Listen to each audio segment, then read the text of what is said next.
ఇంకేదైనా అత్యవసర పరిస్థితులు ఉంటే కూడా కలెక్టర్ ఖాతాలో 5 కోట్ల రూపాయలు అదనంగా నిన్ననే విడుదల చేయడం జరిగింది.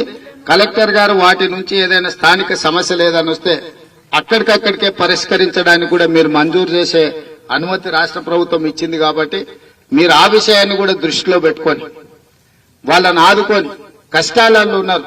మీరు మానవత్వంతో మనము ప్రభుత్వము అధికారులు వ్యవహరించాలి. మనం చట్టాలు నిబంధనలు అని చర్చ చేసుకుంటూ ఉంటే వాళ్ళకు నష్టం జరుగుతుంది. వీళ్ళు పేదవాళ్ళు, మరీ ముఖ్యంగా గిరిజనులు. కాబట్టి ప్రభుత్వం ఉదారంగా ముందుకొచ్చి వీళ్ళ పట్ల మానవీయ కోణంలో మనం వ్యవహరించాలి, నిర్ణయాలు తీసుకోవాలి. అందుకే నేను అధికారులకు సూచన చేస్తున్నా, ఆదేశాలు ఇస్తున్నా. అదేవిధంగా ఇన్ఛార్జ్ మినిస్టర్ గారికి సూచన చేస్తున్నా. మీ దృష్టికి ఏదొచ్చినా అక్కడికక్కడనే మీరు అనుమతి ఇవ్వండి. అవసరమైతే మళ్ళా ప్రభుత్వంలో మనం కావాల్సిన విధానపరమైన నిర్ణయాలు మంజూరు చేసే విషయాన్ని మనం పరిగణలోకి తీసుకుందాం.